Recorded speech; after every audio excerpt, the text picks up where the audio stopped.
இயேசு கிறிஸ்துவின் இனிய நாமத்தினாலே உங்கள் ஒவ்வொருவருக்கும் விண்ணணி ஊழியங்கள் சார்பாக வாழ்த்துக்களை தெரிவித்துக் கொள்கிறோம். இந்த கடைசி காலத்தை குறித்தும் கடைசி கால செய்திகளை குறித்தும் சபைகளிலே சில வருடங்களாக நாங்கள் பிரசங்கித்து வருகிறோம். இவைகளை CD வடிவிலே வேண்டும் என்று அநேகர் வாஞ்சித்தபடினாலே, எங்களிடத்தில் கேட்டுக்கொண்டபடினாலே இப்பொழுதை CD வடிவிலே கொண்டு வருகிற இந்த செய்தியை CD வடிவிலே நாங்கள் கொண்டு வருகிறோம். இந்த ஊழியங்களுக்காக ஜெபித்துக் கொள்ளுங்கள். கர்த்தருடைய வார்த்தைக்கு நேராய் கடந்து போவோம். இது உங்களுக்கு மிகுந்த ஆசீர்வாதமாக இருக்கும் என்று நான் நம்புகிறேன். ஒரு வசனத்தை நாம் வாசிப்போம். 1 யோவான் எழுதின சுவிசேஷம் 2வது அதிகாரம் 18வது வசனம். 1 யோவான் 2:18.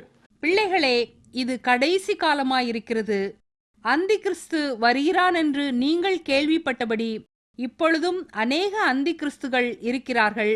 அதனாலே இது கடைசி காலம் என்று அறிகிறோம். இந்த வசனத்தை வாசிக்கும் பொழுது அந்தி கிறிஸ்து என்ற ஒரு மனிதன் வருகிறான். இது கடைசி காலமாக இருக்கிறது. கடைசி காலத்திலே அந்தி கிறிஸ்து என்கிறதான ஒரு மனுஷன் வருவான். அவன் வந்தால் அது கடைசி காலம் என்று யோவான் நமக்கு முன்னறிவிக்கிறார். அநேகர் இந்த உலகத்திலே அநேக நாட்களாக, அநேக வருடங்களாக, அநேக நூற்றாண்டுகளாக சொல்லிக் கொண்டிருக்கிற ஒரு காரியம், கடைசி காலத்திலே இறுதி நாட்களிலே அந்தி கிறிஸ்து என்கிறதான ஒரு மனுஷன் இந்த பூமியிலே வருவான். அவன் இந்த உலகத்தின் கடைசி சர்வாதிகாரியாக இருப்பான். கடைசி காலத்திலே அவன் வந்து இந்த பூமியை 7 ஆண்டு காலம் ஆட்சி செய்வான். அப்பொழுது இந்த உலகமானது மிகுந்த உபத்திரவத்துக்குள்ளாய் கடந்து போகும், மிகுந்த பிரச்சனைக்குள்ளாய் கடந்து போகும். அந்த காலத்திலே உலக மக்கள் அனைவரும் மிகுந்த உபத்திரவத்தை அனுபவிப்பார்கள் என்று வேத வசனம் நமக்கு முன்னறிவிக்கிறது. அப்படி என்று சொன்னால் இந்த அந்தி கிறிஸ்து வருகிறதான காலத்தை குறித்து வேதம் நமக்கு பல முன்னடையாளங்களை அறிவித்திருக்கிறது. தீர்க்க தரிசனமாக யோவான் பல காரியங்களை நமக்கு சொல்லியிருக்கிறார். அது மாத்திரமல்ல, இயேசு கிறிஸ்து தாமே தம்முடைய வாய் திறந்து மத்திய எழுதின சுவிசேஷத்திலே 24வது அதிகாரத்திலே அவர் பல காரியங்களை நமக்கு சொல்லியிருக்கிறார். அப்படி இருக்கும் பொழுது இந்த அந்தி கிறிஸ்து எப்பொழுது வருவான், இந்த அந்தி கிறிஸ்து யார் என்கிறதான கேள்வி அநேக நாட்களாக அநேக பரிசுத்தவான்கள் இருதயத்திலே கேட்கப்பட்டு கொண்டே இருந்தது. அது மாத்திரமல்ல, அநேக விசுவாசிகளுக்கும் இந்த அந்தி கிறிஸ்துவை தெரிந்து கொள்ள மிகுந்த ஆவலாய் இருந்தார்கள்.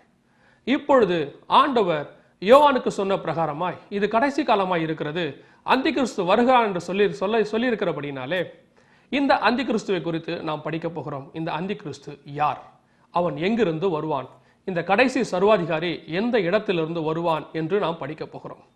இந்த அந்தி கிறிஸ்துவை குறித்து படிக்கிறதுக்கு முன்பதாக, இது அந்தி கிறிஸ்துவை குறித்தான வேத பாடம் அல்ல. அந்தி கிறிஸ்து வருவதற்கு முன்பதாக இயேசு கிறிஸ்து இந்த பூமியிலே வந்து தம்முடைய ஜனங்களை தம்மோடு கூட சேர்த்து கொள்ளுவார் என்று வேத வசனம் 2 தெசலோனிக்கேயர் புஸ்தகம் 2வது அதிகாரத்திலே சொல்லப்பட்டிருக்கிறது. ஆனபடினாலே இந்த அந்தி கிறிஸ்து வருவதை தெரிந்து கொள்வது ஏன் முக்கியம் என்று சொன்னால், அதற்கு முன்பதாக இயேசு கிறிஸ்து இந்த பூமியிலே வரப்போகிறார். வந்து தம்முடைய ஜனங்களை தம்மோடு கூட சேர்த்து கொண்டு அவர் எடுத்துக்கொண்டு பரலோக ராஜ்யத்துக்கு கடந்து போவார் என்று 1 தெசலோனிக்கேயர் 4வது அதிகாரம் 16-17 வசனங்கள் நமக்கு அறிவிக்கிறது. சரி, இந்த அந்தி கிறிஸ்து யார், அவன் எங்கே இருந்து வரப்போகிறான்? இந்த அந்தி கிறிஸ்து வரப்போகிற கடைசி சர்வாதிகாரியை குறித்து பார்ப்பதற்கு முன்பதாக, ஏற்கனவே இவன் 300 முறை இந்த பூமியிலே வந்ததாகவும், அவன் இந்த பூமியிலே வந்திருந்து ஆட்சி செய்ததாகவும், ஆட்சி செய்து அவன் பாதாளத்துக்கு சென்றதாகவும், மீண்டும் பாதாளத்திலிருந்து ஏறி வந்து நாசமடைய போவதாகவும் வேத வசனம் நமக்கு அறிவிக்கிறது. இதை குறித்து நாம் பார்க்க வேண்டும் என்று சொன்னால், வெளிப்படுத்தின விசேஷம் 17வது அதிகாரத்திலே நாம் வாசிக்கும் பொழுது 8வது வசனம், 17வது அதிகாரம் 8வது வசனம், நீ கண்ட மிருகம் முன்னே இருந்தது, இப்பொழுது இல்லை.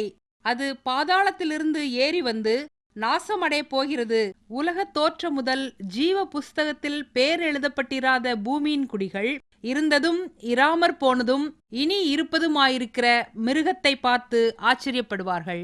நீ கண்ட மிருகம் முன்னே இருந்தது, இப்பொழுது இல்லை. அது பாதாளத்திலிருந்து ஏறி வந்து நாசமடைய போகிறது. அப்படி என்று சொன்னால் இந்த இடத்துல மிருகம் என சொல்லப்பட்டிருக்கிறது அந்தி கிறிஸ்துவை குறிக்கும். நீ கண்ட அந்தி கிறிஸ்து முன்னே இந்த பூமியில இருந்தான், இப்பொழுது அவன் இல்லை. இனிமேல் அவன் பாதாளத்திலிருந்து ஏறி வந்து நாசமடைய போகிறான் என்று யோவானுக்கு ஆண்டவர் வெளிப்படுத்துகிறார். வெளிப்படுத்தும் போது பத்மு தீவிலே இதை யோவானுக்கு சொல்லும் பொழுது அது கிபி 90ஆம் ஆண்டு என்று வேத வல்லுநர்கள் சொல்லுகிறார்கள். கிபி 90லே அந்தி கிறிஸ்து இந்த பூமியிலே இல்லை. அந்தி கிறிஸ்து அதற்கு முன்பதாக இந்த பூமியில இருந்திருக்கிறான். அப்பொழுது கிபி 90லே அவன் இந்த பூமியில இல்லை. மீண்டுமாய் அவன் கடந்து இந்த பூமிக்கு வரப்போகிறான் என்று வேத வசனம் நமக்கு சொல்லுகிறது. அப்படி என்று சொன்னால் முன்னே இருந்த அந்தி கிறிஸ்து யார், அவன் எங்கே இருந்தான், அவன் எப்படி இருந்தான் என்பதை குறித்து பார்க்கும் பொழுது நமக்கு ஒரு தெளிவான விளக்கம் கிடைக்கும். முன்னே இருந்த அந்தி கிறிஸ்துவை குறித்து பார்த்தால் அவன் யார் என்று நாம் தெரிந்து கொண்டால் வரப்போகிற அந்தி கிறிஸ்து அவன்தான். அவன் எப்படிப்பட்டவனாய் இருப்பான் என்பது நமக்கு ஒரு தெளிவான விளக்கம் கிடைக்கும். முன்னே இருந்த அந்தி கிறிஸ்து யார் என்பதை நாம் பார்க்க போகிறோம். தானியேல் தீர்க்க தரிசன புஸ்தகம் 8வது அதிகாரம் 9வது வசனம். அப்பொழுது வெள்ளாட்டுக்கடா மிகுதியும் வல்லமை கொண்டது. அது பலம் கொண்டிருக்கையில் அந்த பெரிய கொம்பு முறிந்து போயிற்று. அதற்கு பதிலாக ஆகாயத்தின் 4 திசைகளுக்கும் எதிராய் விசேஷித்த 4 கொம்புகள் முளைத்தெழும்பினது. அவைகளில் ஒன்றிலிருந்து சின்னதான ஒரு கொம்பு புறப்பட்டு தெற்குக்கும் கிழக்குக்கும் எதிராகவும் சிங்காரமான தேசத்துக்கு நேராகவும் மிகவும் பெரியதாயிற்று. அப்படி என்று சொன்னால் இந்த 4 கொம்புகள் யார், அவைகள் ஒன்றிலிருந்து வந்ததான சின்ன கொம்பு என்ன என்பதை குறித்து நாம் பார்க்கும் பொழுது இந்த சின்ன கொம்பு என்பது அந்தி கிறிஸ்துவை குறிக்கிறது. இந்த ஏன் என்று சொன்னால் மீண்டுமாய் ஒரு விசை 7வது அதிகாரம் 8வது வசனம் தானியேல் தீர்க்க தரிசன புஸ்தகத்தில் பார்க்கும் பொழுது, அந்த கொம்புகளை நான் கவனித்திருக்கையில் இதோ அவைகளுக்கு இடையே வேறொரு சின்ன கொம்பு எழும்பிற்று. அதற்கு முன்பாக முந்தின கொம்புகளில் 3 பிடுங்கப்பட்டது. இதோ அந்த கொம்பிலே மனுஷ கண்களுக்கு ஒப்பான கண்களும் பெருமையானவைகளை பேசும் வாயும் இருந்தது. அப்படி என்று சொன்னால் இது வரப்போகிறதான அந்தி கிறிஸ்துவை குறிக்கும். போன அந்தி கிறிஸ்து கிரேக்க சாம்ராஜ்யத்தின் நடுவிலிருந்து 4 கொம்புகள் நடுவிலிருந்து வந்ததாக நமக்கு அறிவிக்கிறார். அப்படி என்று சொன்னால் சரித்திரத்தை கொஞ்சம் பின்னோக்கி நாம் பார்க்கும் பொழுது போன அந்தி கிறிஸ்துவை குறித்து தெரிந்து கொள்வதற்கு நமக்கு அது ஏதுவாய் இருக்கும். போன அந்தி கிறிஸ்து யார்? அந்த வெள்ளாட்டுக்கடா 8வது அதிகாரம் 8வது வசனம் தானியேல் தீர்க்க தரிசன புஸ்தகத்தில், அப்பொழுது வெள்ளாட்டுக்கடா மிகுதியும் வல்லமை கொண்டது. இந்த இடத்தில் வெள்ளாட்டுக்கடா என்பது அலெக்சாண்டரை குறிக்கும். அது ஒரு கொம்புள்ள வெள்ளாட்டுக்கடா என சொல்லப்பட்டிருக்கிறது. இந்த ஒரு கொம்புள்ள வெள்ளாட்டுக்கடா என்பது அலெக்சாண்டரை குறிக்கும். ஏன் என்று சொன்னால் அவன்தான் கிரேக்க தேசத்தின் முதலாவது ராஜா. அவனுடைய அப்பா பிலிப்பு என்பவர் மேசிடோனியா தேசத்திற்கு ஒரு கவர்னரை போல அல்லது ஒரு குறுநில மன்னரை போல இருந்தாரே ஒழிய அவர் ராஜாவாக இல்லை. முதல் ராஜாவாக கிரேக்க தேசத்திற்கு முதல் ராஜாவாக அலெக்சாண்டர் தான் உருவானான். கிமு 333 அவன் இந்த உலகம் முழுவதையும் பிடிக்க வேண்டும் என்று ஆசைப்பட்டு மேசிடோனியா தேசத்திலிருந்து புறப்படும் பொழுது அவன் சொன்னானாம், இந்த உலகம் முழுவதையும் பிடித்து இந்த உலகத்துக்கு ஒரே அதிபதி நான் ஆவேன், அதை ஆன பின்பாக தான் நான் மீண்டுமா இந்த மேசிடோனியா தேசத்திற்கு நான் திரும்பி வருவேன் என்று சொல்லி அவன் புறப்பட்டு போனானாம். இவனை குறித்து வேதவசனம் சொல்லுகிறது, தரையில் கால் பரவாமல் பறந்து சென்றதான வெள்ளாட்டுக்கடா என்று இவனை குறித்து இந்த சொல்லப்பட்டிருக்கிறது. அப்படி என்று சொன்னால் தரையில் கால் பரவாமல், தரையில் கால் வைக்காமல் என்று சொல்லி அர்த்தம். ஒரே ஜம்பாக ஒரே ஸ்ட்ரெச்சாக அவன் புறப்பட்டு போனான். அலெக்சாண்டருடைய வாழ்க்கையை பார்க்கும் பொழுது அவன் மேசிடோனியா தேசத்திலிருந்து புறப்படும் போது ஒரே ஸ்ட்ரெச்சாக ஒரே ஜம்பாக இந்த உலகத்தை முழுவதும் பிடித்து விட்டு தான் அடுத்த முறையாக நான் மேசிடோனியா தேசத்திலே கால் வைப்பேன் என்று சொல்லி அவன் புறப்பட்டு போனான். ஆனால் அவன் மீண்டுமாய் பாபிலோன் தேசத்துக்கு திரும்புகிற வழியிலே அவன் நோய்வாய் கண்டு இறந்து போனான் என்று பார்க்கிறோம். இவன் தான் அந்த ஒரு கொம்புள்ள வெள்ளாட்டுக்கடா. இந்த ஒரு கொம்புள்ள வெள்ளாட்டுக்கடா மிகுதியும் வல்லமையும் கொண்டது. இவன் உலகத்திலே உள்ளதான மிகப்பெரிய பாகங்களை பிடித்தான். நீங்கள் பின்னால் பார்க்கிறதான இந்த மேப்பை பார்க்கும் பொழுது அவன் உலகத்திலே என்னென்ன பகுதிகளை பிடித்தான் என்பது நமக்கு கண்ணுக்கு நேராக தெரிகிறது. இந்த உலகம் முழுவதையும் ஆளுகை செய்ய வேண்டும் என்று அவன் பிரயாசப்பட்டான். அப்படி அவன் புறப்பட்டு போகிறதான வேளையிலே இந்திய தேசத்தை பிடித்துவிட்டு மீண்டுமாய் திரும்புகிறதான வேளையிலே பாபிலோன் தேசத்திலே அவன் நோய்வாய் கண்டு இறந்து போனான் என்று பார்க்கிறோம். அப்படி இறந்த போது அவன் சொன்னானாம், நீங்கள் என்னை புதைக்க போகிறீர்கள், இப்பொழுது என்னுடைய இந்த ராஜ்யபாரமானது என்னுடைய சந்ததிக்கு போகக்கூடாது, என்னுடைய பிள்ளைக்கு போகக்கூடாது, நான் ஒரு வீரனாக மரிக்கிறேன், என்னுடைய இந்த ராஜ்யமானது மீண்டுமாய் 4 வீரர்களுக்கு தான் கொடுக்கப்பட வேண்டும், வீரர்களுக்கு தான் இது பிரித்து கொடுக்கப்பட வேண்டுமே ஒழிய ஒருபோதும் இது என்னுடைய சந்ததிக்கு போகக்கூடாது என்று அவன் சொன்னானாம். இதை குறித்து பார்க்கும் பொழுது வேதவசனம் நமக்கு தெளிவாக சொல்லுகிறது, இந்த வெள்ளாட்டு கடாவனுடைய இந்த ராஜ்யபாரமானது மீண்டுமாய் பிரிக்கப்பட்டது. அது அந்த 8வது அதிகாரம் 8வது வசனத்திலே, அந்த பெரிய கொம்பு முறிந்து போயிற்று, அதற்கு பதிலாக ஆகாயத்தின் 4 திசைகளுக்கும் எதிராய் விசேஷித்த 4 கொம்புகள் முளைத்தெழும்பினது. பாருங்கள், அலெக்சாண்டருடைய சரித்திரத்தை பார்க்கும் பொழுது அலெக்சாண்டருடைய ராஜ்யபாரம் அவனுக்கு பிற்பாடு அவனுடைய சந்ததிக்கு போகவில்லை, அவனுடைய மகனுக்கு போகவில்லை. அந்த 4 அவனுடைய ராஜ்யபாரமானது அவனுடைய 4 தளபதிகளுக்கு புறப்பட்டு போனது என்று பார்க்கிறோம். நீங்கள் பார்க்கிறதான இந்த படத்திலே அந்த வெள்ளாட்டு கடாவுக்கு 4 கொம்புகள் முளைத்தெழும்பினது என்று பார்க்கிறோம். இது எதை குறிக்கிறது? அலெக்சாண்டருடைய ராஜ்யபாரம் 4 தளபதிகளுக்கு பிரித்து கொடுக்கப்பட்டது. அவருடைய பெயர்களை பார்க்கும் பொழுது Cassander, Lysimachus, Ptolemy one Soter, Seleucus one Nicator என்கிறதான 4 பெயர்களை நம்மால் பார்க்க முடிகிறது. இந்த அலெக்சாண்டருடைய 4 தளபதிகளுக்கு இந்த ராஜ்யபாரம் பிரித்து கொடுக்கப்பட்டது. வேத வசனத்தின் மகத்துவத்தை பாருங்கள். இது அலெக்சாண்டருடைய வாழ்க்கையிலே நடந்த பிற்பாடு எழுதப்பட்ட காரியம் அல்ல. அலெக்சாண்டர் வருவதற்கு ஏறக்குறைய 500 வருஷத்துக்கு முன்பதாக தானியேல் தீர்க்கதரிசி என்கிற தீர்க்கதரிசிக்கு ஆண்டவர் பாபிலோன் தேசத்தில் வைத்து இதை அவனுக்கு வெளிப்படுத்தி கொடுக்கிறார். ராஜ்யபாரங்கள் நேபுகாத் நேச்சாருக்கு பிறகு மேதிய பெர்சிய ராஜ்யம் வரும். மேதிய பெர்சிய ராஜ்யத்திற்கு பிறகு கிரேக்க சாம்ராஜ்யம் வரும். கிரேக்க சாம்ராஜ்யம் 4ஆக பிரிக்கப்படும். அதில் ஒன்றிலிருந்து அந்தி கிறிஸ்து என்கிறதான மனுஷன் வருவான் என்று சொல்லி ஆண்டவர் தானியேலுக்கு ஏறக்குறைய 500 வருடத்திற்கு முன்பதாகவே அவனுக்கு தெளிவாக சொல்லிவிடுகிறார். இது மனுஷன் சொன்னதல்ல, தேவனுடைய வார்த்தை 100க்கு 100 அப்படியே சரித்திரத்தில் நிறைவேறினதை பார்க்க முடிகிறது. நேபுகாத் நேச்சாருக்கு பிறகு மேதிய பெர்சிய சாம்ராஜ்யம் வந்தது. தரியு மன்னன், அகஸ்து மன்னன், கோரேஸ் மன்னன் என்று அநேக மன்னர்கள் அதில் எழுப்பினார்கள். அவர்களுக்கு பின்பதாக கிரேக்க சாம்ராஜ்யம் இந்த பூமியிலே வந்தது. அலெக்சாண்டர் வந்தான். அலெக்சாண்டருக்கு பிற்பாடு அவன் மரித்த தருவாயிலே தன்னுடைய 33 வயதிலே அவன் இறந்தபோது அவனுடைய ராஜ்யபாரமானது 4 பேருக்கு பிரித்து கொடுக்கப்பட்டது. அந்த 4 தளபதிகளுடைய பெயர்களைத்தான் நீங்கள் இந்த ஸ்கிரீனிலே பார்த்து கொண்டிருக்கிறீர்கள். இந்த 4 தளபதிகளுக்கு பிற்பாடு வேத வசனம் சொல்லுகிறது 8வது அதிகாரம் 9வது வசனம், அந்த 4 கொம்புகள் ஒன்றிலிருந்து சின்னதான ஒரு கொம்பு புறப்பட்டு, இதுதான் அந்தி கிறிஸ்துவை குறிக்கும். பாருங்கள், இந்த 4 கொம்புகளிலிருந்து ஒரு சின்னதான ஒரு கொம்பு புறப்படுகிறது. இந்த சின்னதான ஒரு கொம்பை குறித்து பார்க்கும் பொழுது இதை குறித்து வேத வசனம் நமக்கு தெளிவாக சொல்லுகிறது. இந்த ராஜ்யபாரம் இவனுக்குரியது அல்ல. இவன் சூதகமாய் பேசி இவனை குறித்து, இந்த சின்ன கொம்பை குறித்து, அந்தி கிறிஸ்துவை குறித்து 21வது வசனம் 11வது அதிகாரம் 21வது வசனம் தானியேல் தீர்க்கதரிசன புஸ்தகத்திலே, அவன் ஸ்தானத்திலே அவமதிக்கப்பட்டவன் ஒருவன் எழும்புவான், இவனுக்கு ராஜ்யபாரத்தின் மேன்மையை கொடாதிருப்பார்கள், ஆனாலும் இவன் சமாதானமாய் நுழைந்து இச்சகம் பேசி ராஜ்யத்தை கட்டிக்கொள்ளுவான். பாருங்கள், இந்த அந்தி கிறிஸ்து சமாதானமாய் நுழைந்து இச்சகமாய் பேசி ராஜ்யத்தை கொள்ளுகிறவனாய் இருப்பான் என்று நமக்கு அந்த இடத்துல சொல்லப்பட்டிருக்கிறது. சரி, யார் இந்த அந்தி கிறிஸ்து? இதற்கு முன்பதாக வந்த இந்த சின்ன கொம்பு யார் என்று பார்க்கும் பொழுது, இந்த 4 கொம்புகள் ஒன்றிலிருந்து வருகிறதான செலுக்கஸ் ஒன் நிக்கோடர் என்கிறதான அந்த தளபதியின் வம்சாவளியிலே 8வது ராஜாவாக வந்தவன் தான் ஆன்டியாகஸ் 4 எபிஃபனஸ் என்பவன். ஆன்டியாகஸ் 4 எபிஃபனஸ் இவன் கிமு 175 கிமு 164 வரை ராஜ்யபாரம் செய்தவன். இவன் சிரியா தேசம், பாலஸ்தீனா தேசம், இஸ்ரவேல் தேசம் போன்ற தேசங்களை எல்லாவற்றையும் உள்ளடக்கி ராஜ்யபாரங்களை செலுத்திக் கொண்டிருந்தான். இவன் வரும்பொழுது எப்படி நுழைந்தான்? இவன் இந்த 4 தளபதிகளில் ஒருவன் அல்ல. செலுக்கஸ் ஒன் நிக்கோடருடைய வம்சாவளியில் வந்தவனும் அல்ல. செலுக்கஸ் ஒன் நிக்கோடருடைய வம்சாவளியிலே வந்த 8வது ராஜாவா இவன் எப்படி வந்தான் என்று சொன்னால், 7வது ராஜாக்கு பிற்பாடு அவனுடைய மகனை எல்லாவற்றையும் இவன் தள்ளிவிட்டு இவன் அவர்களுக்கு துணையாக, அவருடைய உறவினராக இருந்தவன். ஆனால் ராஜ்யபாரத்துக்கு உரியவன் அல்ல. அந்த துணை அவர்களுக்கு துணையாக இருந்த காரணத்தினாலே பாரதத்துக்கு வர வேண்டியவனை தள்ளிவிட்டு இவன் சூதகமாய் உள்ளே நுழைந்து ராஜ்யபாரத்தை கட்டி கொண்டான் என்று சரித்திரம் இவனை குறித்து சொல்லுகிறது. இவனுடைய பெயர் ஆன்டியாகஸ் 4 எபிஃபனஸ். இப்பொழுது நீங்கள் பார்க்கிறீர்களே, இவனுடைய புகைப்படத்தை தான் நீங்கள் பார்த்து கொண்டிருக்கிறது. இது அகழ்வாராய்ச்சியிலே கண்டுபிடிக்கப்பட்ட இவனுடைய புகைப்படம். ஆன்டியாகஸ் 4 எபிஃபனஸ். எபிஃபனஸ் என்று சொன்னால் த விசிபிள் காட் என்று அர்த்தம், காணக்கூடிய இறைவன் என்று சொல்லி அர்த்தம். இந்த பெயரை சரித்திரத்தில் பார்க்கும் பொழுது இவனே தனக்கு சூட்டி கொண்டதாக சரித்திரம் நமக்கு பின்னணியை அறிவிக்கிறது. தன்னை ஒரு காணக்கூடிய இறைவனாக இவன் காட்டிக்கொண்டானான்.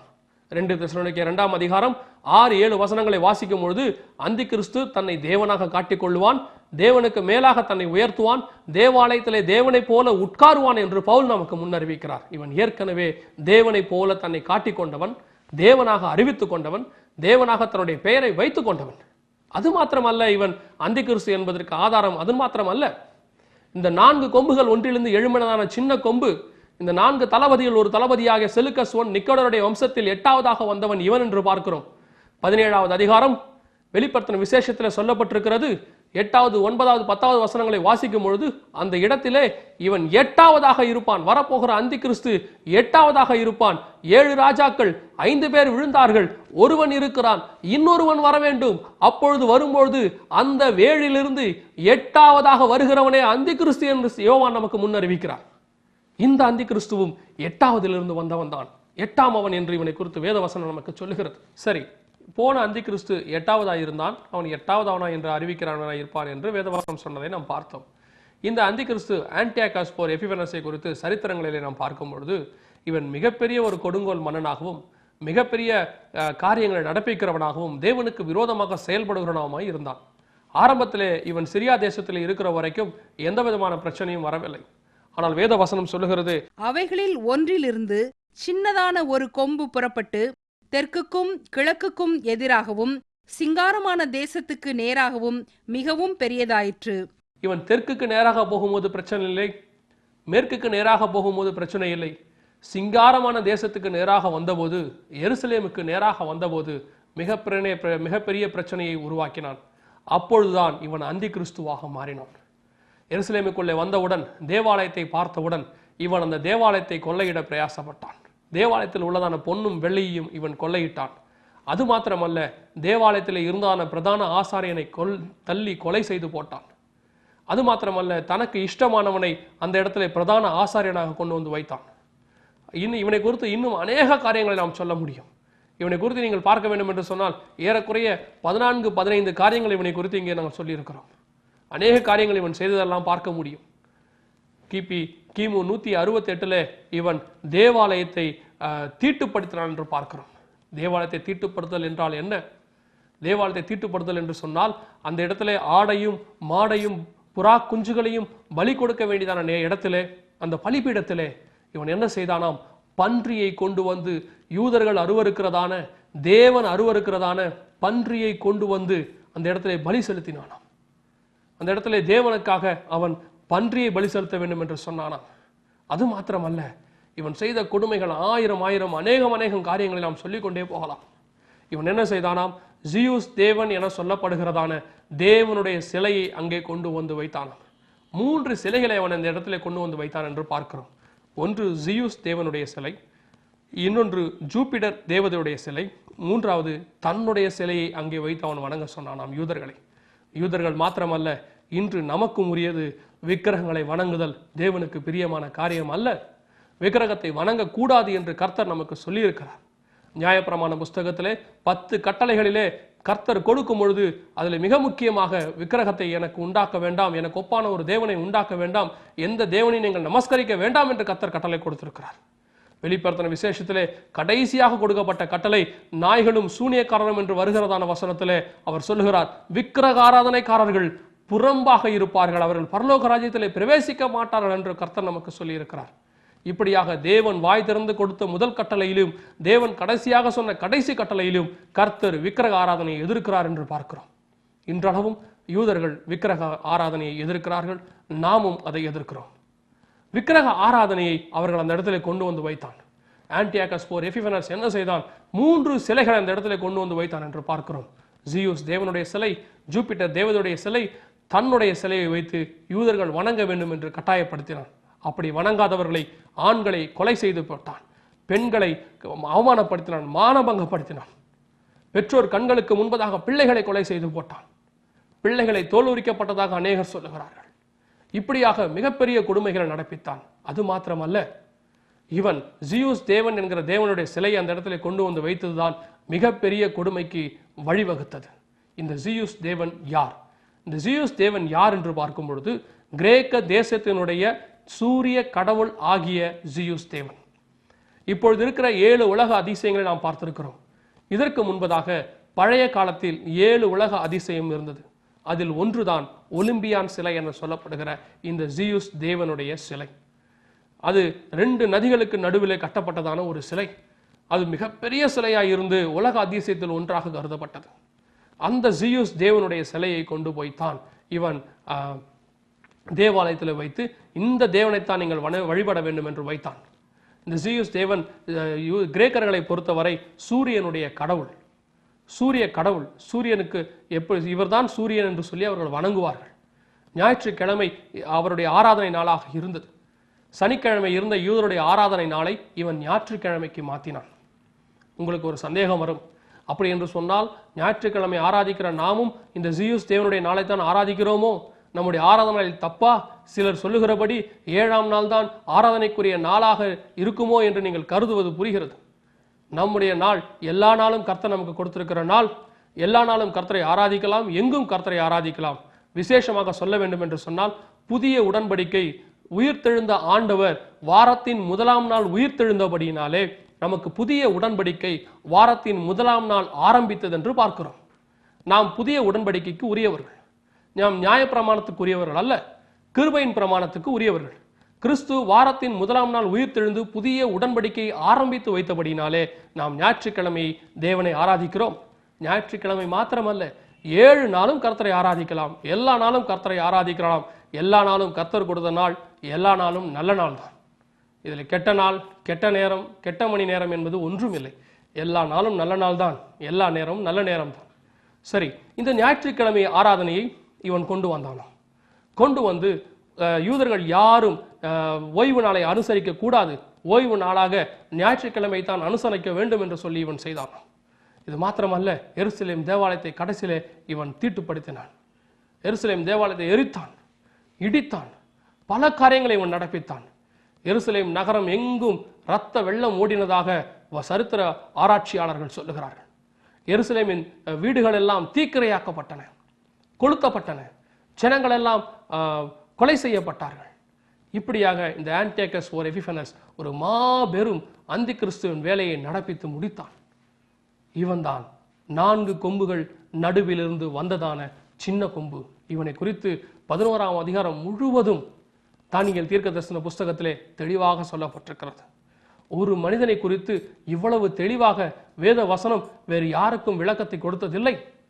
இவனுடைய சரித்திரத்தை குறித்து வேத வசனம் தெளிவாக சொல்லுகிறது. அப்படியாக இந்த ஆன்டியோகஸ் ஓர் எபிஃபனஸ் மகா பெரிய சங்காரம் ஒன்றை எருசலேம் வீதிகளிலே நடப்பித்து முடித்தான். எருசலேம் தேவாலயத்தில் நடப்பித்து முடித்தான். எருசலேம் யூதர்களுக்கு எதிராக அவன் நடப்பித்து முடித்தான் என்று பார்க்கிறோம். இவனை குறித்துதான் 8ஆம் அதிகாரம் 9ஆம் வசனம் தானியேல் தீர்க்கதரிசன புஸ்தகம் சொல்லுகிறது. 4 கொம்புகள் ஒன்றிலிருந்து வந்ததான சின்ன கொம்பு. இன்னும் இவனை குறித்து அநேக காரியங்களை சொல்லிக்கொண்டே போக முடியும். ஆனால் நாம் வரப்போகிற அந்தி கிறிஸ்துவை குறித்து படிக்க விரும்புகிறோம். பாருங்கள், இப்பொழுது நீங்கள் பார்த்து கொண்டிருக்கிறதான இந்த காயின் அவன் உருவாக்கினதான ஒரு காயின், அவனுடைய காலகட்டத்திலே போடப்பட்டதான ஒரு காயின். இதே மாதிரி இந்த ஜீயஸ் தேவனுக்கு இவன் நிறைய பீடங்களை உண்டாக்கி இருக்கிறான், பலிபீடங்களை உண்டாக்கி இருக்கிறான். அது மாத்திரமல்ல, இவன் இந்த ஜீயஸ் தேவனைத்தான் யூதருடைய தேவன் என்று சொல்லி அங்கீகரிக்க வேண்டும் என்று சுற்றறிக்கை அனுப்பினானாம். இப்படியாக இவனை குறித்து அநேக காரியங்கள் சொல்லப்பட்டிருக்கிறது. இன்னும் ஒரு விஷயத்தை இவனை குறித்து நாம் பார்க்கலாம். இவனை குறித்து தள்ளுபடியாகும் என சொல்லப்படுகிறதான மக்கபேயர் புஸ்தகத்தில் 1 மக்கபேயர் புஸ்தகம் 1ஆவது அதிகாரத்திலிருந்து 6ஆவது அதிகாரம் வரைக்கும் இந்த ஆன்டியோகஸ் ஓர் எபிஃபனஸனுடைய வாழ்க்கை சரித்திரம் தீர்க்க தரிசனமாக அல்ல, சரித்திரமாக கொடுக்கப்பட்டிருக்கிறது.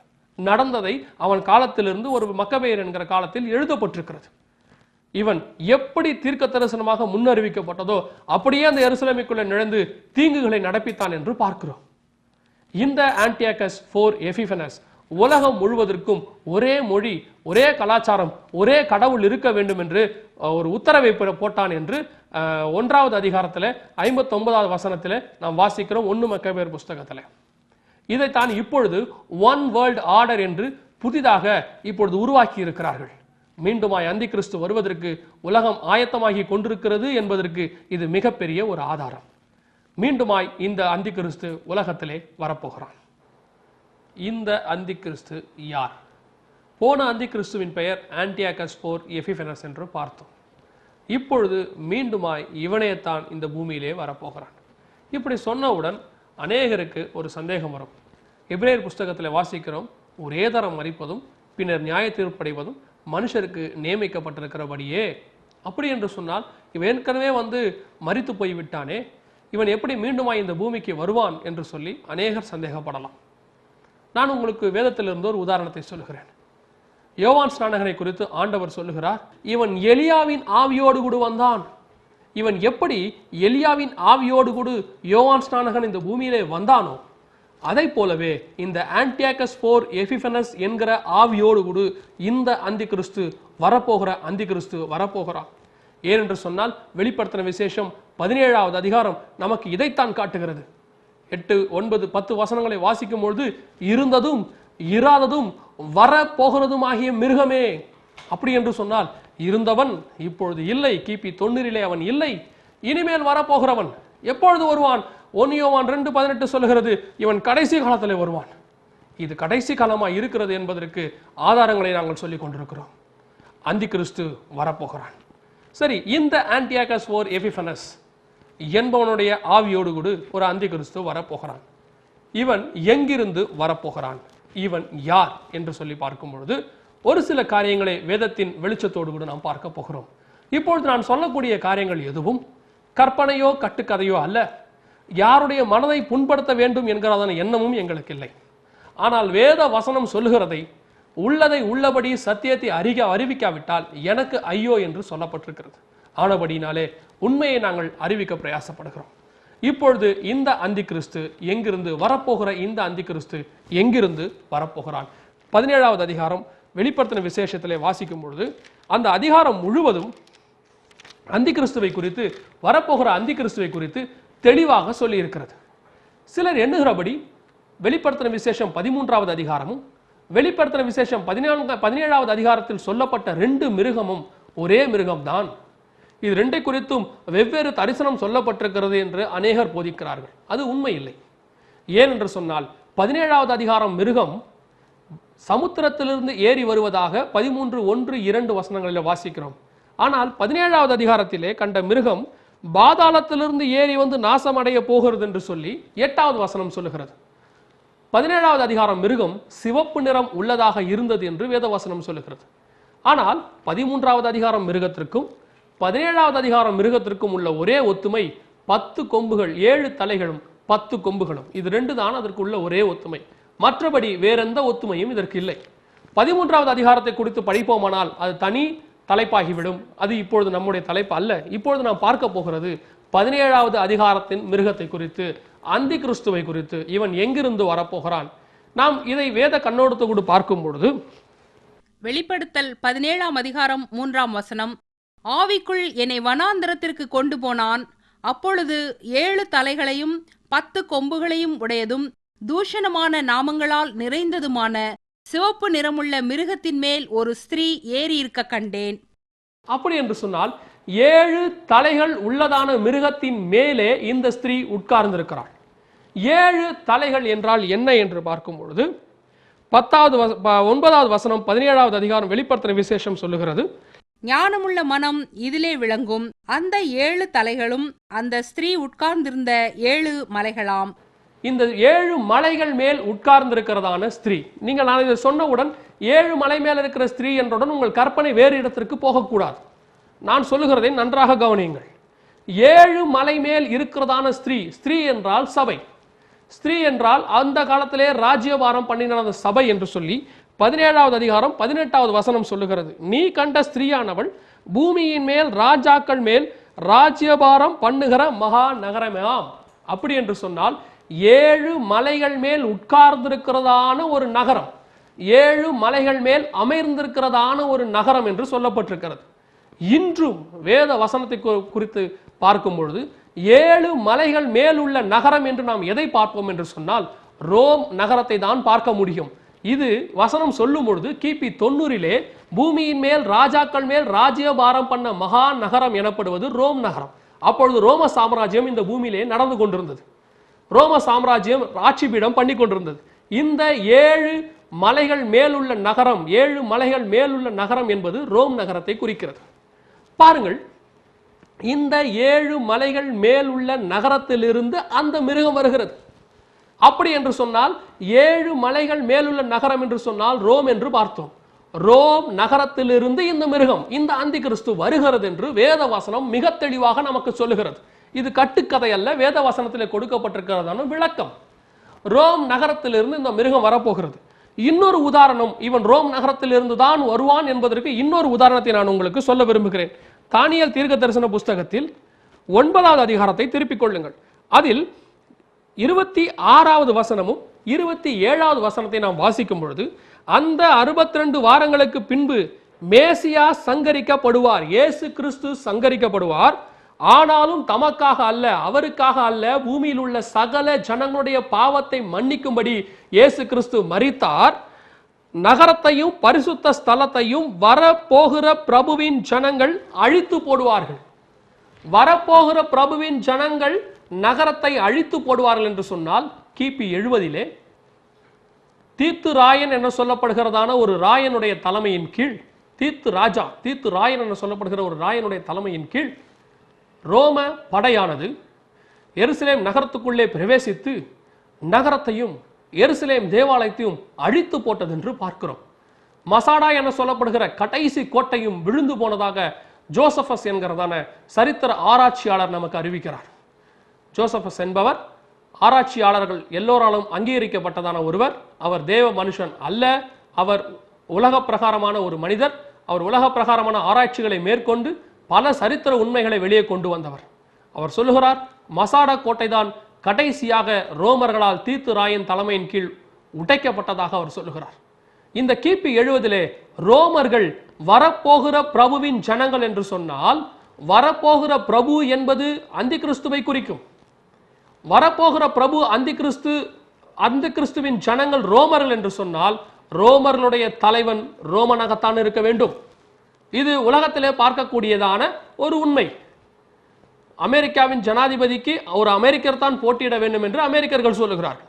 ரஷ்யா ஜனாதிபதியாக ஒரு ரஷ்யர் தான் போட்டியிட வேண்டும் என்று ரஷ்யர்கள் சொல்லுகிறார்கள்.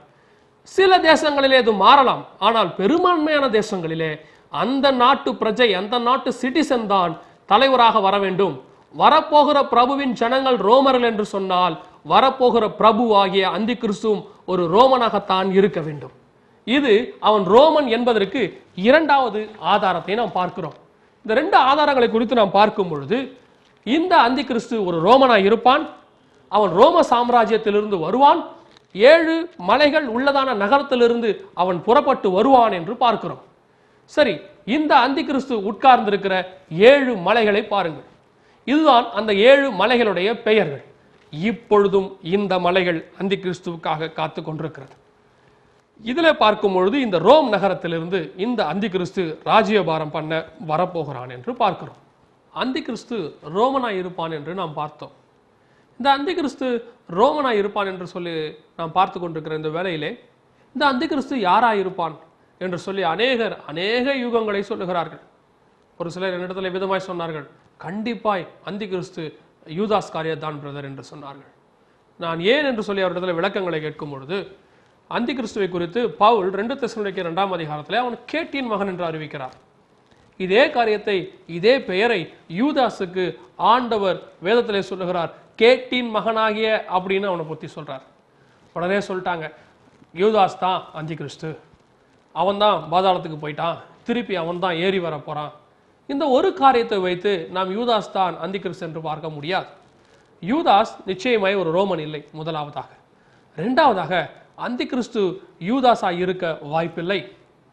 யூதாஸ் ஒரு யூத குலத்தைச் சேர்ந்தவன், அவன் இஸ்ரவேல் வம்சத்தை சேர்ந்தவன், ரோமர்களுக்கு எதிராக செயல்பட்டவன், அவன் ரோமர்களுக்கு கையிலிருந்து இஸ்ரவேல் ஜனங்கள் விடுதலை ஆக வேண்டும் என்று போரிட்டதான ஒரு தீவிரவாத குழுவை சேர்ந்தவன் என்று வேதவசனம் சொல்லுகிறது.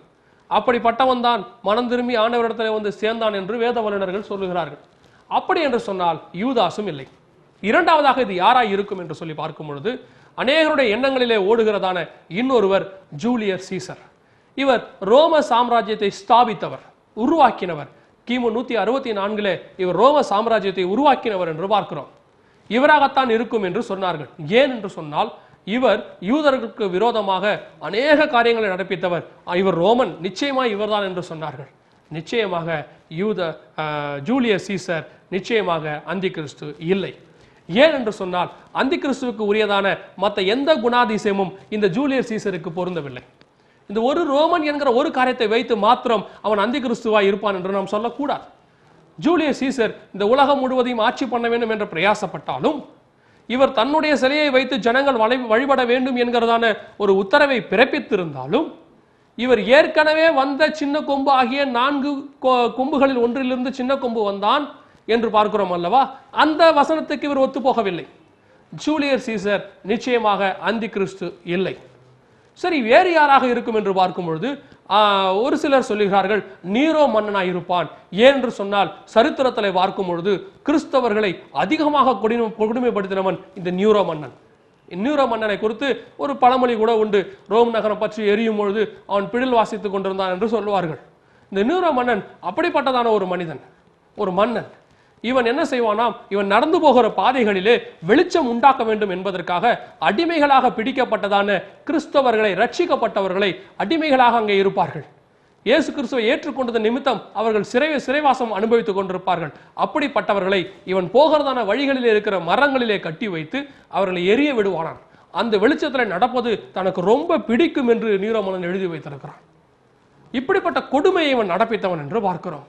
ஆனால் மற்ற எந்த குணாதிசயமும் அந்தி கிறிஸ்துவுக்கும் இவனுக்கும் பொருந்தவில்லை. ஆனபடினாலே நீரோ மன்னனும் கிடையாது. கடைசியாக எல்லோரும் சேர்ந்து ஒரு முடிவை கட்டி ஒருத்தன் தலையிலே அந்த பங்கை தூக்கி வைத்தார்கள். அது யார் என்று பார்க்கும் பொழுது அடால்ஃப் ஹிட்லர். கடைசியாக ஜெர்மனி தேசத்தில் வந்ததான ஒரு சர்வாதிகாரி. இவரை குறித்து அவர்கள் சொல்லுகிறார்கள், இவர்தான் நிச்சயமாக அந்தி கிறிஸ்துவாய் வருவார். ஏன் என்று சொன்னால் ஏறக்குறைய 60 லட்சம் யூதர்களை இவர் கொன்று குவித்திருக்கிறார். யூதர்கள் என்றால் இவருக்கு ஆகாது. யூதர்களை அந்த கான்சன்ட்ரேஷன் கேம்ப் என சொல்லப்படுகிறதான ஒரு கேம்புகளை போட்டு சித்திரவை செய்து கொலை செய்திருக்கிறார். யூதர்களை இவர் செய்த கொடுமைகளுக்கு அளவே கிடையாது. அதனால் நிச்சயமா இவர்தான் என்று சொல்லுகிறார்கள். யூதர்களை கொடுமைப்படுத்தினவர்கள் எல்லாம் அந்தி கிறிஸ்து என்று சொன்னால், உலகத்திலே வந்த எல்லா சர்வாதிகாரிகளும் 90% பேர் யூதர்களை கொடுமைப்படுத்தி இருக்கிறார்கள். ஆண்டவர் அவர்களை உலகம் எங்கும் சிதற பண்ணினார். அப்போது அவர்கள் எல்லா மன்னர்களாலும் அவர்கள் கொடுமைப்படுத்தப்பட்டார்கள். ரஷ்யாவிலே சர்வாதிகாரியாகிய ஸ்டாலின் கரத்திலே அவர்கள் கொடுமைப்படுத்தப்பட்டார்கள். நேபுகாத் நேச்சார் கரத்திலே அவர்கள் கொடுமைப்படுத்தப்பட்டார்கள். சனகரிப் கரத்திலே அவர்கள் கொடுமைப்படுத்தப்பட்டார்கள். எந்தெந்த சாம்ராஜ்யம் பூமியிலே வந்ததோ எல்லா சாம்ராஜ்யத்தின் கையிலும் அவர்கள் கொடுமைப்படுத்தப்பட்டார்கள். இது ஒரு காரியத்தை வைத்து அவன்தான் அந்தி கிறிஸ்துவா இருப்பான் என்று நம்மால் சொல்ல முடியாது. ஏனென்று சொன்னால் ஹிட்லர் ஒரு ஆரிய வம்சத்தை சேர்ந்தவர். ஆரியத்தை இந்த உலகம் முழுவதும் பரவ வேண்டும் என்று ஸ்வஸ்திக் என சொல்லப்படுகிறதான அந்த சிம்பலை, நாசி இயக்கத்தை உலகம் முழுவதும் கொண்டு வந்தவர். அவர் யூதர்களை பிடிக்காமல் போனதற்கு அதுதான் காரணம். ஆனால் அவர்கள் கிறிஸ்தவரை விரும்பினார். ஆனால் வரப்போகிற அந்தி கிறிஸ்து யூதர்களை மாத்திரமல்ல, கிறிஸ்தவர்களையும் அதிகமாக கொடுமைப்படுத்துவான். சொல்ல போனால் யூதர்களை விட கைவிடப்பட்ட அந்த காலத்திலே வருகையிலே கைவிடப்பட்ட கிறிஸ்தவர்களைத்தான் அதிகமாக அவன் கொடுமைப்படுத்துவான் என்று நமக்கு வேதவசனம் சொல்லுகிறது. இந்த அந்தி கிறிஸ்து ஒரு ரோமனாய் இருப்பான், ரோம சாம்ராஜ்யத்திலிருந்து வருவான் என்கிறதுக்கான போதிய ஆதாரங்களை நாம் பார்த்தோம். இப்பொழுது அடுத்தபடியாக இந்த அந்தி கிறிஸ்துவின் குணாதிசயங்களை பார்க்க போகிறோம். ஏனென்று சொன்னால், இவன் கரத்தில் சிக்காதபடிக்கு ஜனங்களை மீட்டு கொள்ள வேண்டும் என்று இயேசு கிறிஸ்துவே விரும்புகிறபடினாலே இவன் எப்பேற்பட்ட கொடுமை உள்ளவனாய் இந்த பூமியில இருப்பான் என்பதை நாம் நிதானிக்க முடிகிறது. எல்லா காலகட்டத்திலும் இந்த உலகத்திலே பரிசுத்த ஆவியானவர் இருக்கிறார். எல்லா காலகட்டத்திலும் இந்த உலகத்திலே தேவனுடைய தயவு இருக்கிறது. எல்லா காலகட்டத்திலும் தேவன் நம்மோடு கூட இந்த பூமியில இருக்கிறார். ஆனால் இந்த அந்தி கிறிஸ்துவின் ராஜ்யத்தை குறித்து மாத்திரம் பேசும் பொழுது, இவன் வருவதற்கு முன்பதாக மத்திய ஆகாயத்திலே இயேசு வந்து தம்மால் சுத்திகரிக்கப்பட்டு உண்மை உள்ளவர்களாய் வாழுகிறதான பரிசுத்த சபையை எடுத்துக்கொண்டு போய் விடுகிறார் என்று சொல்லப்பட்டிருக்கிறது. ஏன் என்று சொன்னால், இந்த உலகத்திலே அந்தி கிறிஸ்துவின் ஆட்சி தொடங்கிவிட்டால் நல்லவர்கள், ஒருபொழுதும் தேவனை ஏற்றுக்கொண்டவர்கள், தேவனுக்கு உண்மையாய் இருக்கிறவர்கள் யாரும் அவன் கரத்திலே இந்த உலகத்திலே வாழ முடியாத சூழ்நிலை உருவாகி விடும் என்பதற்காக தம்மால் உண்மை உள்ளவர்களாக கருதப்படுகிற எல்லாரையும் இயேசு கிறிஸ்து தம்மோடு கூட எடுத்து செல்லுகிறார். ஒரு உதாரணத்தை சொல்ல வேண்டும் என்று சொன்னால், நோவாவின் பிரளயத்தை குறித்து நாம் வேதத்திலே படித்திருக்கிறோம். நோவாவின் வெள்ள பிரளயத்தை குறித்து நாம் வேதத்திலே படித்திருக்கிறோம். அதை பார்க்கும் பொழுது இந்த பூமியிலே எவ்வளவோ பாவம் பெருகி கொண்டே இருந்தது. ஆண்டவர் அவர்கள் மத்தியிலிருந்து அவர்களுக்கு போதித்துக் கொண்டே இருந்தார். பாவத்தை செய்யக்கூடாது, உண்மையாக இருக்க வேண்டும், பரிசுத்தம் உள்ளவர்களாக இருக்கின்ற எவ்வளவோ காரியத்தை ஆதாம் தொடங்கி நோவா வரைக்கும் சொல்லிக் கொண்டே இருந்தார். ஆனால் ஜலப்பிரளயம் வந்தபோது ஒரு பேழையை உண்டு பண்ணி அதற்குள்ளாக நோவாவை அனுப்பிவிட்டு இந்த முழு உலகத்தையும் அழித்து போட்டார் என்று நாம் பார்க்கிறோம். அப்படி என்று சொன்னால், பிரளயம் உண்டாகும் பொழுது பூமியிலே நோவாவும் இருக்கட்டும், அவனை தவிர மிச்ச எல்லோரையும் கொள்ளுவோம் என்று சொல்லி, எல்லோரையும் அழிப்போம் என்று சொல்லி ஆண்டவர் சொல்லாதபடிக்கு அவனை மாத்திரம் தனியாக ஒரு இடத்துக்கு அழைத்து சென்று விட்டு அதற்கு பிற்பாடாக சகல பூமியும் அழித்தார் என்று வாசிக்கிறோம். அதை போலவே இந்த சகல பூமியும் அந்தி கிறிஸ்துவின் கையிலே அழிவுக்கு ஒப்பு கொடுத்தபடினாலே அந்த காலகட்டத்திலே இங்கே இருக்கிற பரிசுத்தவான்களை பாதுகாக்க முடியாது என்பதற்காக ஆண்டவர் தம்மோடு கூட இந்த பரிசுத்தவான்களை அழைத்து கொண்டு போகிறார் என்று 1 தெசலோனிக்கே 4 அதிகாரத்திலே 16-17 வசனங்களிலே நாம் வாசிக்கிறோம். அப்படி என்று சொன்னால், இந்த அந்தி கிறிஸ்துவின் ஆட்சி எவ்வளவு கொடுமை நேர்ந்ததாக இருக்கும் பாருங்கள். இவனை குறித்து 17வது அதிகாரத்தில் வாசிக்கிறோம். இவர்கள் ஒரே யோசனையுள்ளவர்கள், இவர்கள் தங்கள் வல்லமையையும் அதிகாரத்தையும் மிருகத்திற்கு கொடுப்பார்கள். இந்த இடத்துல சொல்லப்பட்டது 12வது வசனத்தில் பார்க்கிறோம், அந்த 10 கொம்புகளும் 10 ராஜாக்களுமாம். இந்த 10 ராஜாக்கள் அந்தி கிறிஸ்துவின் ஆட்சியிலே கடைசி காலத்திலே 10 ராஜாக்கள் உருவாவார்கள். அவர்கள் உருவாகி தங்களுடைய அதிகாரம் முழுவதையும் அந்தி கிறிஸ்துவின் கரத்திலே கொடுப்பார்கள் என்று வாசிக்கிறோம். இந்த 10 ராஜாக்களை குறித்து பிரத்யேகமாக 10 அந்தி கிறிஸ்துவோடு கூட இருக்கிறதான 10 ராஜாக்கள் 10 கொம்புகள் என்கிற தலைப்பிலே இதை குறித்து நாங்கள் தெளிவாக உங்களுக்கு சொல்லி இருக்கிறோம். இப்பொழுது நாம் இந்த 10 ராஜாக்கள் கொடுத்ததான அதிகாரத்தை குறித்து பார்க்க போகிறோம். 10 ராஜாக்களும் சேர்ந்து முழு அதிகாரத்தையும் அந்தி கிறிஸ்துவின் கையிலே கொடுக்கிறார்கள். அது மாத்திரமல்ல, 13வது அதிகாரம் வெளிப்படுத்தின விசேஷத்திலே வாசிக்கும் பொழுது 13வது அதிகாரம் 2வது வசனத்திலே வாசிக்கும் பொழுது, வலு சர்ப்பமானது தன் பலத்தையும் தன் சிங்காசனத்தையும் மிகுந்த அதிகாரத்தையும் அதற்கு கொடுத்தது. வலு சர்ப்பம் என்பது சாத்தான், பிசாசு என்பதை நாம் அறிவோம். இந்த உலகத்திலே உள்ளதான தீய சக்தி, பிசாசின் சக்தி கடைசி காலத்திலே தன்னுடைய அதிகாரம் எல்லாவற்றையும் இந்த அந்தி கிறிஸ்துவுக்கு கொடுக்கிறான் என்று பார்க்கிறோம். இதை குறித்து வேதத்திலே ஒரு சம்பவத்தை வாசிக்கும் பொழுது, பிசாசானவன் இயேசுவினிடத்தில் வந்து, ஆண்டவரே, இந்த உலகத்தின் மகிமைகளும் அதிகாரமும் ராஜ்யங்களும் எனக்கு ஒப்புக் கொடுக்கப்பட்டிருக்கிறது, நீர் என்னை தாழ விழுந்து பணிந்து கொண்டால் இவைகள் எல்லாவற்றையும் உமக்கு தருவேன் என்று அவன் சொல்லுகிறான். வேதத்திலே பார்க்கும் பொழுது சாத்தான் தன்னுடைய அதிகாரத்தை 2 பேருக்குத்தான் இந்த உலகத்திலே கொடுத்திருக்கிறான். ஒன்று இயேசு கிறிஸ்து. ஆனால் ஆண்டவர் அதை வாங்க மறுத்து விட்டார். எனக்கு உன்னை பணிந்து கொண்டு குறுக்கு வழியிலே வருகிறதான ராஜ்யபாரம் தேவையில்லை என்று ஆண்டவர் சொல்லிவிட்டார். இன்று எத்தனையோ பேர் சந்தோஷங்களை பெற்றுக்கொள்வதற்காக, ஆசீர்வாதங்களை பெற்றுக்கொள்வதற்காக தாங்கள் கிறிஸ்தவர்கள் என்பதை மறைத்து போலி சான்றிதழ் வாங்கி சான்றிதழிலே பெயர் மாற்றி எத்தனையோ காரியங்களை செய்து குறுக்கு வழியிலே ஆசீர்வாதத்தை பெற்றுக் கொள்கிறார்கள். ஆனால் உலகத்தின் மொத்த ஆசீர்வாதமும் நான் உனக்கு தருகிறேன் என்று சாத்தான் சொன்னபோது இயேசு சொல்லுகிறார், இந்த மொத்த அதிகாரமும் தேவனுக்குரியது என்பதை அறிந்தபடியினாலே சொல்லுகிறார், பிதாவாகிய தேவன் ஒருவரை தவிர வேறு ஒருவரையும் பணிந்து கொள்ளாதிருப்பாயாக என்று எழுதியிருக்கிறது என்று சொல்கிறார். அவரை பணிந்து கொண்டால் சகலமும் எனக்கு கொடுக்கப்படும் என்பதற்கு ஆண்டவர் அவனுக்கு கொடுத்திருக்கிறதான பதில். இதை அடுத்து இதற்கு பிற்பாடு அவன் இன்னும் ஒரே ஒருத்தருக்குத்தான் இந்த அதிகாரத்தை கொடுத்தான் என்று வாசிக்கிறோம். 13வது அதிகாரத்திலே அந்தி கிறிஸ்துவின் கடைசி சாம்ராஜ்யத்திற்கு அந்தி கிறிஸ்துவின் கையிலே இந்த அதிகாரத்தை அவன் கொடுத்தான் என்று வாசிக்கிறோம். அப்படி என்று சொன்னால் இயேசு கிறிஸ்துவுக்கு ஆஃபர் பண்ண அந்த அதிகாரத்தை அவன் அந்தி கிறிஸ்துவுக்கு ஆஃபர் பண்ணுகிறான் என்று சொன்னால் நீங்கள் அந்தி கிறிஸ்து எப்பேற்பட்டவனாய் இருப்பான் என்பதை புரிந்து கொள்ளுங்கள். இயேசு கிறிஸ்துவுக்கு ஈக்குவலாக இந்த உலகத்திலே தன்னுடைய அதிகாரத்தை நிலைநாட்டக்கூடியவனாக, சாத்தானால் நம்பப்படுகிறவனாக, சாத்தான் தான் நம்பி தன்னுடைய முழு அதிகாரத்தையும் ராஜ்யத்தையும் அந்தி கிறிஸ்துவுக்கு கொடுக்கிறான் என்று சொன்னால் அந்தி கிறிஸ்து என்கிறதான அந்த மனிதன் எப்பேற்பட்டவனாய் இருக்க வேண்டும். ஆதாம் கரத்திலிருந்து பிடிக்கிக் கொண்ட தன்னுடைய அதிகாரம் முழுவதையும், அந்த ஒரு மனிதன் கரத்திலிருந்து பிடுங்கிக் கொண்ட எல்லா அதிகாரத்தையும் இன்னொரு மனிதனை நம்பி அவன் தருகிறான் என்று சொன்னால் அந்த மனிதன் சாத்தானுக்கு எப்பேற்பட்ட உண்மை உள்ளவனாய் இருக்க வேண்டும். சாத்தானுக்கு உண்மையுள்ள ஒரு மனுஷனுடைய ராஜ்யபாரம் இந்த பூமியிலே வரப்போகிறது.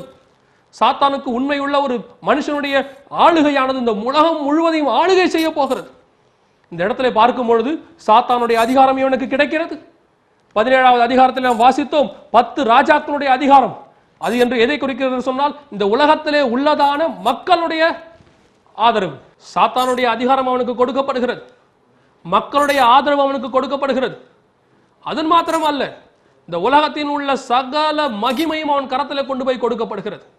13வது அதிகாரத்தில் இவனை குறித்து வாசிக்கும் பொழுது என்ன சொல்லப்பட்டிருக்கிறது என்று சொன்னால், வெளிப்படுத்தின விசேஷம் 13வது அதிகாரத்திலே 5வது வசனத்திலே, மேலும் பரிசுத்தவான்களோட யுத்தம் பண்ணி அவர்களை ஜெயிக்கும்படிக்கு அதற்கு அதிகாரம் கொடுக்கப்பட்டதும் அல்லாமல் ஒவ்வொரு கோத்திரத்தின் மேலும் பாஷைக்காரர் மேலும் ஜாதிகள் மேலும் அதற்கு அதிகாரம் கொடுக்கப்பட்டது. பாருங்கள், உலகத்திலே இதுவரைக்கும் பரிசுத்தவான்களை ஜெயிக்கிற அதிகாரம் யாருக்கும் கொடுக்கப்படவில்லை. இந்த உலகத்திலே இருக்கக்கூடிய எப்பேற்பட்ட ராஜாக்களாய் இருந்தாலும் சரி, எப்பேற்பட்ட மேன்மை உள்ளவர்களாய் இருந்தாலும் சரி, ஜனாதிபதிகளாய் இருந்தாலும் சரி, பிரதமராய் இருந்தாலும் சரி, பரிசுத்தவான்களுக்கு முன்பதாக ஒன்றும் செய்ய முடியாது. பரிசுத்தவான்களுக்கு விரோதமாக எழும்பின ராஜ்யங்கள் கவிழ்க்கப்பட்டிருக்கிறது. பரிசுத்தவான்களுக்கு விரோதமாக எழுதப்பட்ட சட்டங்கள் முறியடிக்கப்பட்டிருக்கிறது. பரிசுத்தவான்களுக்கு விரோதமாக எழும்பின ராஜாக்கள், ராஜஸ்திரீகள் எல்லாம் கவிழ்க்கப்பட்டிருக்கிறார்கள். பரிசுத்தவான்களுக்கு விரோதமாக ஒருவரும் எழும்ப முடியாது. அப்பேற்பட்ட அந்த உலகம் தொடங்கின நாள் முதல் கொண்டு இன்று வரைக்கும் கர்த்தர் சொல்லுகிறார், திடம் கொள்ளுங்கள், உலகத்தை நான் ஜெயித்தேன் என்று சொல்லுகிறார். அப்படி உலகத்தை ஜெயித்து சகல அதிகாரங்களையும் கர்த்தர் நம்முடைய பரிசுத்தவான்களுடைய கரத்திலே கொடுத்திருக்கிறார். அப்பேற்பட்ட பரிசுத்தவான்கள் எல்லோரும் எடுத்துக்கொள்ளப்பட்ட பின் கைவிடப்பட்டவர்கள் இங்கே இருப்பார்கள். அந்திகிறிஸ்துவின் ஆட்சியிலே 7 ஆண்டு காலம் இந்த உலகத்தின் ஆட்சியிலே அந்திகிறிஸ்துவின் கையிலே கைவிடப்பட்டவர்கள் இந்த உலகத்திலே இருப்பார்கள். அவர்களை மேற்கொள்ளுகிற அதிகாரம் அந்த காலத்திலே இயேசு என்று சொன்னாலும் சரி, இயேசுவின் நாமத்தை விசுவாசித்தாலும் சரி, அந்திகிறிஸ்துவின் ஆட்சியிலே ஒன்றும் நடக்காது. அவர்கள் எல்லோரையும் ஜெயிக்கும்படிக்கு அந்திகிறிஸ்துவுக்கு அங்கே அதிகாரம் கொடுக்கப்பட்டிருக்கிறது. பாருங்கள், இன்னொரு வசனத்தை நான் உங்களுக்கு சொல்லுகிறேன். வெளிப்படுத்தின விசேஷம் 13:14. அது மனுஷருக்கு முன்பதாக வானத்திலிருந்து பூமியின் மேல் அக்கினியை இறங்க பண்ணத்தக்கதான பெரிய அற்புதங்களை நடப்பித்தது. பாருங்கள், அந்திகிறிஸ்து கடைசி காலத்திலே வானத்திலிருந்து அக்கினியை இறக்கத்தக்கதான அற்புதங்களை நடப்பிக்கிறான். இது எதை குறிக்கிறது என்று சொன்னால், அவன் கரத்திலே பூமி ஒப்பு கொடுக்கப்பட்டிருக்கிறது, நாம் காணுகிற இந்த வானமும் ஒப்பு கொடுக்கப்பட்டிருக்கிறது. வானங்கள் என்று சொன்னால் அநேக வானங்கள் இருக்கிறது. பவுல் சொல்லுகிறார், 3வது வானம் வரைக்கும் ஒருவன் எடுத்துக்கொள்ளப்பட்டான். 3வது வானம் என்பது பரலோகத்தை குறிக்கிறது. அதன் மேல் சாத்தானுக்கு அதிகாரம் கொடுக்கப்படவில்லை. ஆனால் வானமண்டலத்தின் பொல்லாத சக்திகள் என சொல்லப்பட்டிருக்கிற சாத்தான் குடியிருக்கிற இடமாகிய அந்த வானத்திலே அங்கே இருந்து அக்கினியை இறக்கும்படிக்கு அதிகாரம் அந்திகிறிஸ்துவுக்கு கொடுக்கப்படுகிறது. எலியாவின் காலத்திலே வானத்திலிருந்து அக்கினி இறக்கும்படிக்கு பாகால் தீர்க்கதரிசிகளுக்கும் தேவனுடைய தீர்க்கதரிசியாகிய எலியாவுக்கும் ஒரு போட்டி வந்ததை பார்க்கிறோம். பாகால் தீர்க்கதரிசிகளால் முடியாததை எலியா தீர்க்கதரிசி வானத்திலிருந்து அக்கினியை இறக்கினார் என்று பார்க்கிறோம். அந்த அதிகாரத்தை அந்த பரிசுத்தவான் நடப்பித்ததான் அந்த மகா பெரிய காரியத்தை அந்திகிறிஸ்து நடப்பிக்கிறான். இது எதை குறிக்கிறது?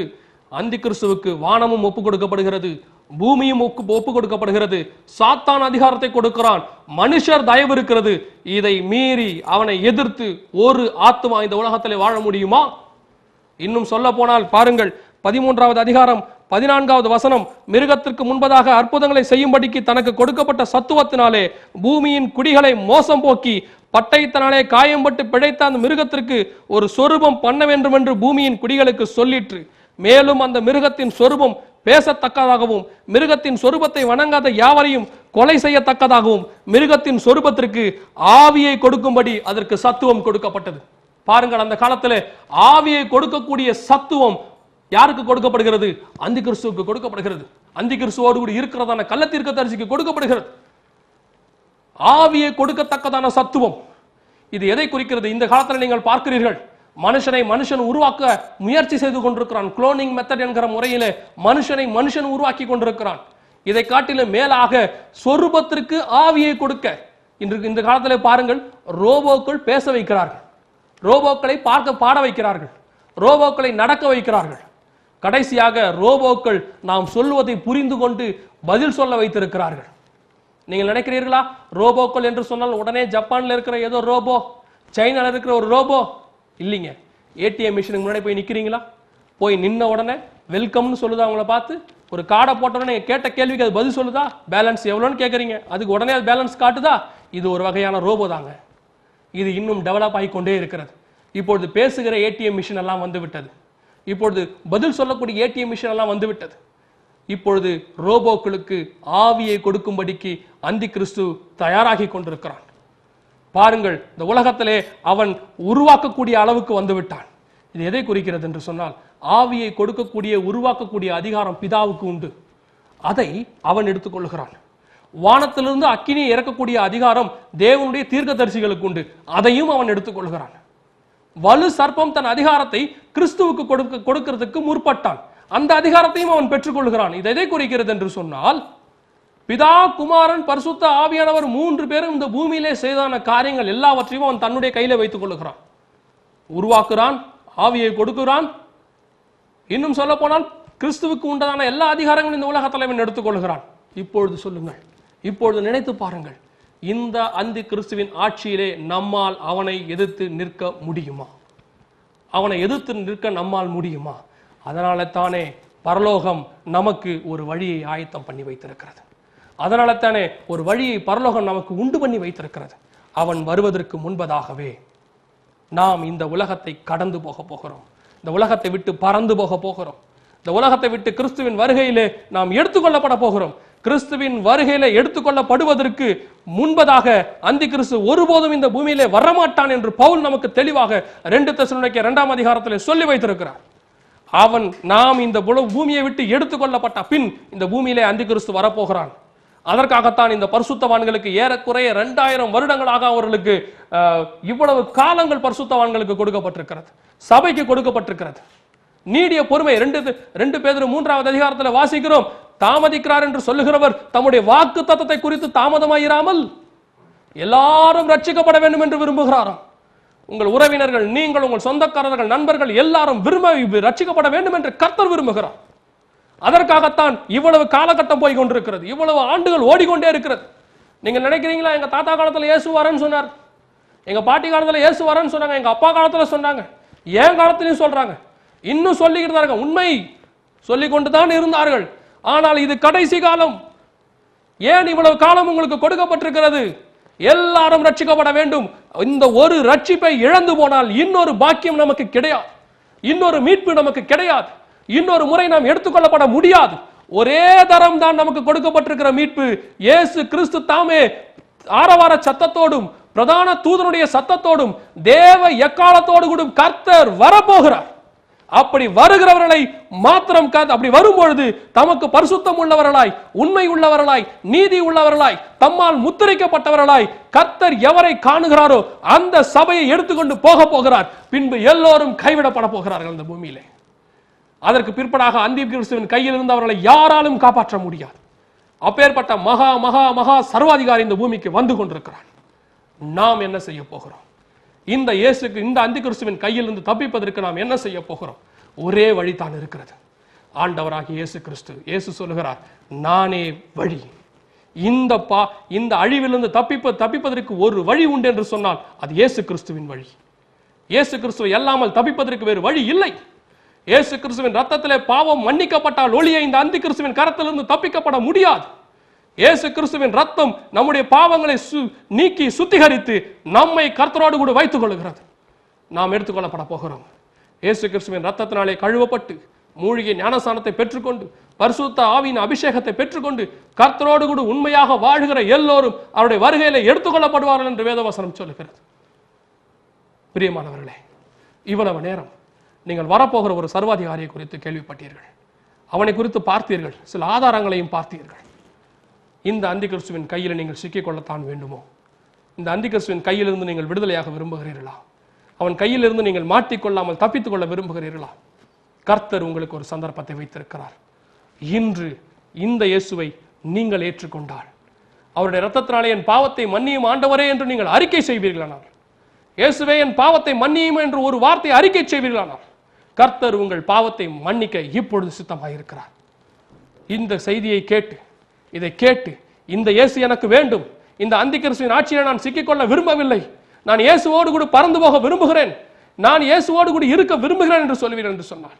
இப்பொழுது என்னோடு கூட சேர்ந்து கண்களை மூடி நான் சொல்லுகிற இந்த ஜெபத்தை சொல்லுங்கள். கர்த்தர் உங்களை நிச்சயமாய் ரட்சிப்பார். நாம் எல்லோரும் கண்களை மூடுவோம். நாம் எல்லோரும் கண்களை மூடி முழங்கால் படியிட்டு என்னோடு கூட இந்த ஜெபத்தை சொல்லுங்கள். அன்புள்ள ஆண்டவரே, என்னுடைய பாவத்தை மன்னியும், உம்முடைய இரத்தத்தினாலே கழுவும், உம்முடைய பிள்ளையாய் நான் மாற விரும்புகிறேன். ஆண்டவரே, உம்முடைய வருகையிலே நான் பங்கடைய விரும்புகிறேன்.